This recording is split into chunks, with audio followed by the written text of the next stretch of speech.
everyone. This is yet another episode of Learning with Dr. Poornima George. In my last video, I had asked you, how do you ask a stranger or any person for that matter his or her name? And most of you have given me the right answer. But some errors have crept in, and now I'm going to address that error.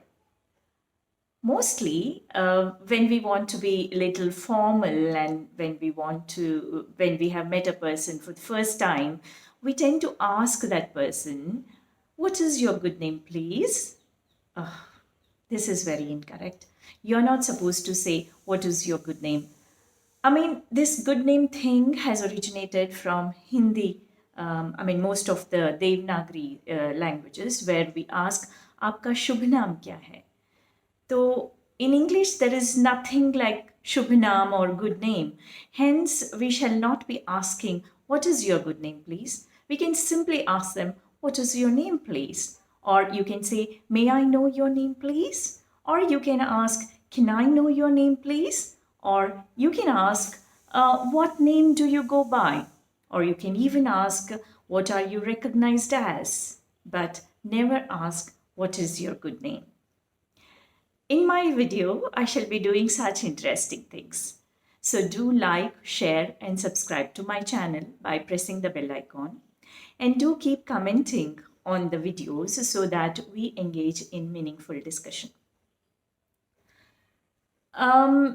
Continuing with the errors in English sentences of Indians, I have a couple of more interesting sentences to continue with.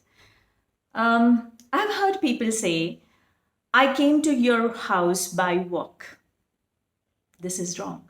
You can never say, or you should never say, "by walk." See, when we say by something, that means that some external agency is taking us over there, right? Some external agency is taking us over there. You can say, "I came to your house on foot," if you want to say walk.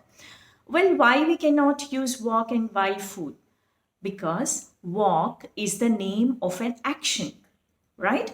Walk is the name of an action. Walk is not an external agency. You can say, "I came to your house by scooter," "I came to your house by bicycle," "I came to your house by car," or by cart, or anything. But you shall never say, "I came to your house by walk." You can say, "I came walking," or "I walked to your house." Clear?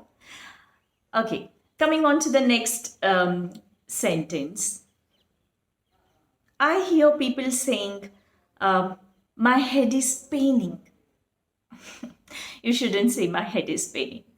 Head always aches, right? Head ache, stomach ache. So you shouldn't say "my head is paining." So what shall be the right sentence?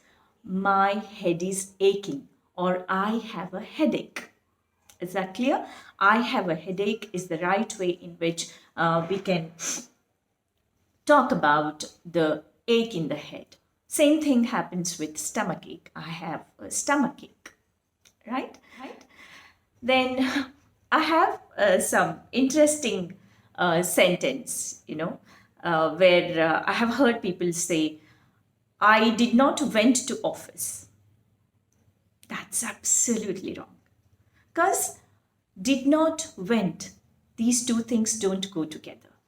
Already in this sentence, which is the sentence of just one clause, already there is a helping verb, which is did. And then did already shows that the sentence is of past tense, right? Sentence is referring to past tense. So with did, you cannot use went, which again is the it notifies the past tense. Therefore, you should not use did and past tense form of the verb together. Then how to say this sentence? Sorry, what is the present tense form of went? It is go, right? You all know that. So what you should do is, with did, you should make use of go. So how the sentence will go now? "I did not go to office," or "I did not go to her place yesterday," or "I did not go for the function," right? This is how you should be using.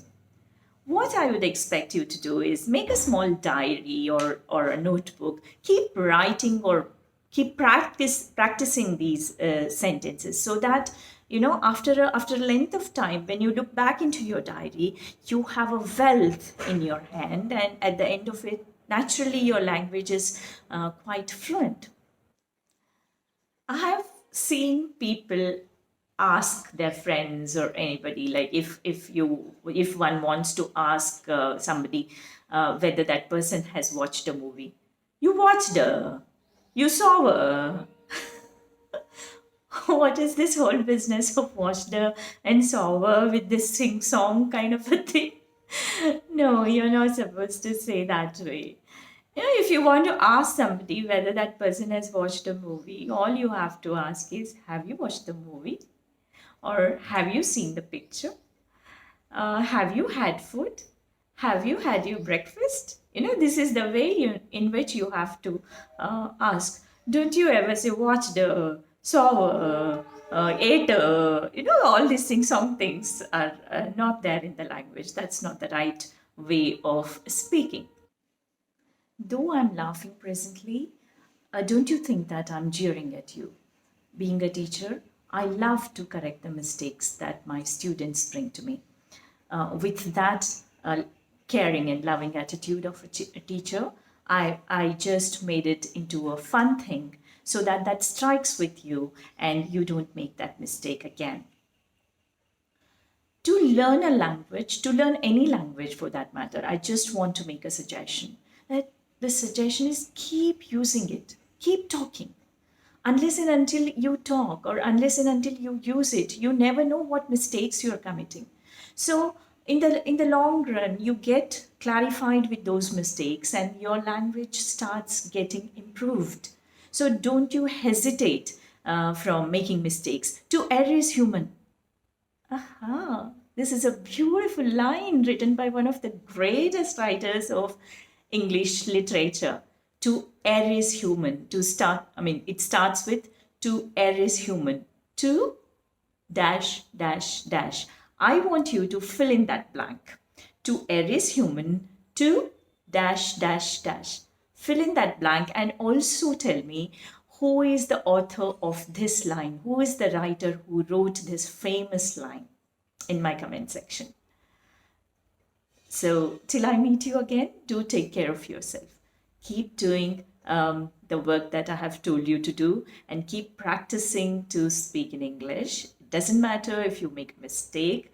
I shall see you again in my next video. So for now, this is Dr. Poornima George signing off. Thank you.